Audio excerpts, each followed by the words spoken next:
हम सभी पूर्ण हैं क्योंकि हम सभी उस परमात्मा की संतान हैं।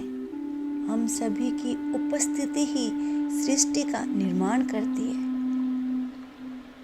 इस सृष्टि में हम सभी पूर्ण हैं, कोई भी अपूर्ण है ही नहीं। यही आध्यात्मिक सच्चाई है। आप बताइए जरा, बच्चा पूर्ण है या जवान पूर्ण है या फिर वृद्ध पूर्ण है? हाँ, अपनी अपनी जगह सभी पूर्ण हैं। या फिर क्या हम ऐसा कह सकते हैं कि अभी ये बच्चा है, जब बड़ा होगा तब पूर्ण होगा? ऐसा नहीं है। हम सभी को यही समझना है, पूर्णमदः पूर्णमिदं, यानी मैं भी पूर्ण हूँ और तुम भी पूर्ण हो।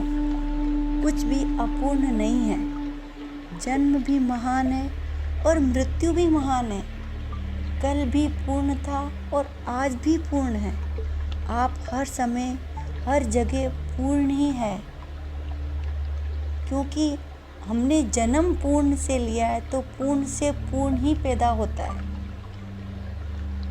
और जब हम ये समझ जाते हैं तो हम आध्यात्मिकता को समझने लगते हैं। देखिए, एक बीज से वृक्ष बनता है तो बीज भी पूर्ण है और वृक्ष भी पूर्ण है। एक पूर्ण से पूर्ण का ही जन्म होता है और फिर उस वृक्ष से जो बीज वापस बनेंगे वो भी पूर्ण है। वैसे ही जैसे एक माँ भी पूर्ण है और बच्चा भी पूर्ण है। ऐसा नहीं हो सकता कि एक बच्चे को जन्म देने के बाद माँ अपूर्ण हो जाती है। नहीं, माँ अगर 10-20 बच्चों को भी जन्म दे दे फिर भी माँ भी पूर्ण ही रहती है और सारे बच्चे भी पूर्ण ही है। एक पूर्ण से ही पूर्ण का जन्म होता है। हम किसी भी तरह की शिक्षा लेते हैं या कुछ सीखते हैं तो हम हर कक्षा में पूर्ण ही होते हैं। जैसे एक 5वीं क्लास में पढ़ने वाला बच्चा भी पूर्ण है और 10वीं में पढ़ने वाला बच्चा भी पूर्ण ही है। आप ये नहीं कह सकते कि 5वीं में पढ़ने वाला बच्चा अपूर्ण है। हम सभी हर समय पूर्ण ही है। एक बात बताइए, जब सुबह सूर्योदय होता है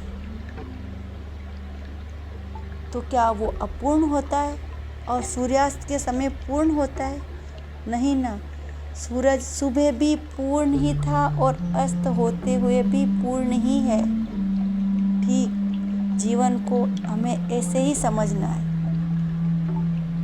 लेकिन जीवन को समझना बहुत मुश्किल है। हम सोचते हैं हमने सब समझ लिया, लेकिन अभी तक हमने अपने आप को ही नहीं समझा है। क्योंकि देखिए, हम हमेशा कहते हैं सामने वाला गलत है, लेकिन ऐसा नहीं है। सामने वाला अपनी जगह सही है और हम अपनी जगह सही है। जिस दिन हम ये समझ जाएंगे उस दिन हम सत्य को जान पाएंगे कि हर अवस्था पूर्ण है और सत्य है। मनुष्य जीवन में कुछ ना कुछ ऊंच नीच, उठापटक परिस्थितियां आती ही रहती है।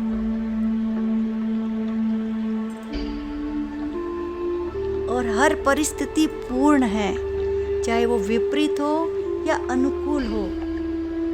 हम ध्यान में आने से पहले भी पूर्ण थे और ध्यान में आने के बाद भी पूर्ण ही है। सिर्फ आत्मा अखंड पूर्णता की ओर सफर करती रहती है। आत्मा का सफर निरंतर चलता रहता है, आगे आगे बढ़ता रहता है। आत्मा की यात्रा अनंत है, अखंड है। हमें हर परिस्थिति में शांति से जीना है, क्योंकि हर परिस्थिति पूर्ण है। सब कुछ पूर्ण है। माँ पूर्ण है, बच्चा पूर्ण है, बीज पूर्ण है और वृक्ष भी पूर्ण है। जब ये बातें हमें समझ आ जाएगी तो हर जगह शांति ही शांति है। सत्य में जीना ही आध्यात्मिकता है। राम भी पूर्ण है और रावण भी पूर्ण है। कृष्ण भी पूर्ण है तो कंस भी पूर्ण है। सभी में महानता देखना ही आध्यात्मिकता है। हम हर समय अपने आप को अपूर्ण समझते हैं, यही सबसे बड़ी गलती करते हैं। हम हर समय कंपैरिजन करते रहते हैं एक दूसरे से, यही हम सबसे बड़ी भूल करते हैं। हम दूसरों से अपनी तुलना करके, दूसरों का मूल्यांकन करके अपने आप को भी अशांत करते हैं और दूसरों को भी अशांत करते हैं। हर चीज़ में हम मूल्यांकन करते रहते हैं। हमारे सभी ग्रंथों में यही लिखा है, आत्मा हर अवस्था में पूर्ण है, फिर ये अशांति कैसी? तो हम इस पूर्णता को जानकर ही अपने जीवन में शांति स्थापित कर सकते हैं। और इस पूर्णता को जानना ही आध्यात्मिकता है। स्वयं अपनी पूर्णता को पहचाने और दूसरों को भी उनकी पूर्णता पहचानने में मदद करें। हम हमेशा दूसरों को अपने से कम दिखाने की कोशिश करते हैं। देखिए, हम तो बच्चों को भी नहीं छोड़ते, उनको भी अन्य बच्चों के साथ कंपेयर करते रहते हैं। वो कितना पढ़ाई में होशियार है, उसके कितने अच्छे मार्क्स आ रहे हैं, लेकिन वो बच्चा भी पूर्ण है और आपका बच्चा भी पूर्ण है। हम बच्चे को कंपेयर करके उसकी शक्ति को और कम कर देते हैं। हमें ये स्वीकार करना ही होगा, हर बच्चा पूर्ण ही है।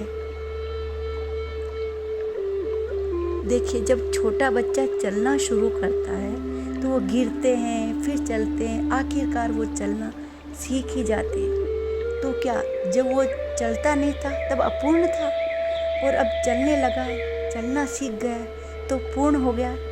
नहीं ना, वो दोनों ही अवस्था में पूर्ण ही था। ये केवल प्रवीणता की अवस्था बदलती रहती है, लेकिन हम हर अवस्था में पूर्ण ही है, ये समझना जरूरी है। लेकिन ये बातें हमें सिखाई ही नहीं गई है, ना स्कूल में और ना घर परिवार में।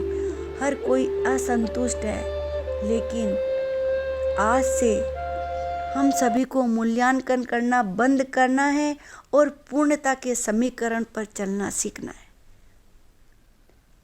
और हमें ये जानना है, जिसकी उत्पत्ति ही पूर्ण से हुई है तो वो अपूर्ण कैसे हो सकते हैं?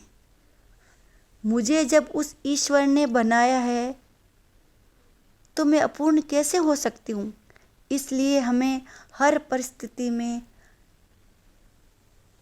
सम रहना है। मान अपमान, सुख दुख, लाभ हानि, प्रेम ईर्ष्या, हर अवस्था में सीख कर हम आगे बढ़ते ही रहते हैं और आत्मा की अखंड यात्रा में आगे ही आगे बढ़ते जाएंगे। हम सभी पूर्ण हैं, पूर्ण थे और पूर्ण ही रहेंगे।